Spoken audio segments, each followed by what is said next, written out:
What is thermochemistry?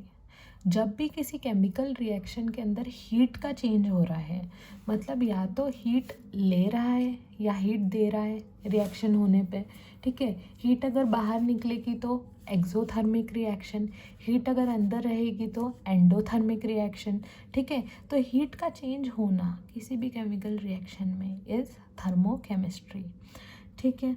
तो इसके अंदर हम इनिशियल और फाइनल एनर्जी स्टेट स्टडी करते हैं, मतलब सबसे पहले उसमें कितनी एनर्जी थी वो देखेंगे हम, फिर एनर्जी हीट के फॉर्म में बाहर निकल जाएगी, फिर बाद में हम ये देखेंगे कि फाइनल एनर्जी कितनी रही, कि हीट बाहर निकल गई तो बची हुई एनर्जी कितनी बची हुई है हमारे पास, वो बात आ जाती है, ठीक है।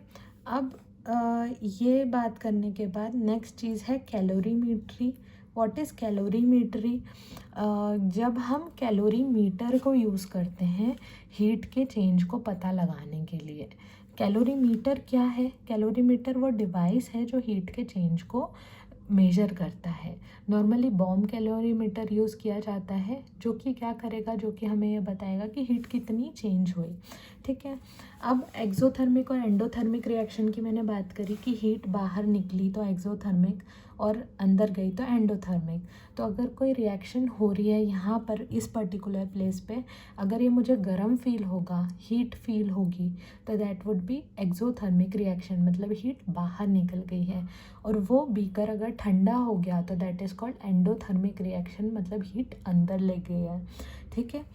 अब यहाँ पर एंथैल्पी के फॉर्म में माइनस डेल एच मिलेगा आपको एक्सोथर्मिक में। यहाँ पे माइनस क्या बताता है कि हीट बाहर निकली है, और प्लस डेल एच मिलेगा एंडोथर्मिक रिएक्शन के लिए।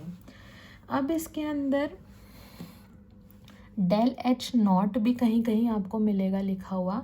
डेल एच नॉट का मतलब होता है कि स्टैंडर्ड स्टेट में एंथैल्पी चेंज हुआ है। अब स्टैंडर्ड स्टेट क्या होती है पहले तो ये समझें।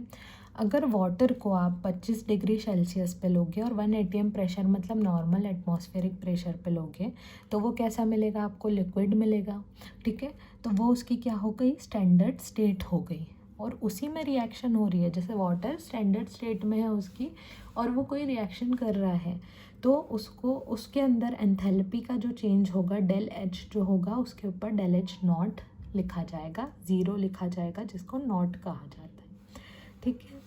अब इसके अंदर एक और स्पेशल लॉ आता है, हेस लॉ।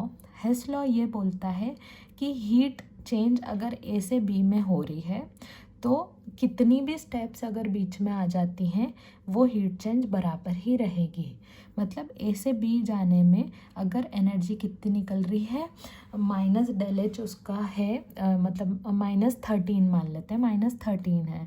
तो ए से सी जाओ, सी से डी जाओ, और डी से बी जाओ, मतलब शुरू से ए से शुरू किया, बी पे ख़त्म कर रहे हो, तो टोटल अगर आप प्लस कर लोगे तो कितना आएगा? -13 ही आएगा, ठीक है।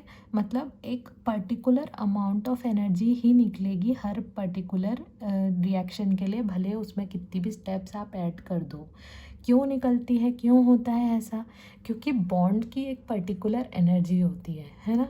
वो बॉन्ड को बनने में भी उतनी एनर्जी लगती है और टूटने पे भी उतनी एनर्जी निकलती है। तो इस वजह से ये एनर्जी हमेशा नॉर्मलाइज रह सकती है। इस पूरी चीज़ की स्टडी हम करते हैं थर्मोकेमिस्ट्री के अंदर। Thank you.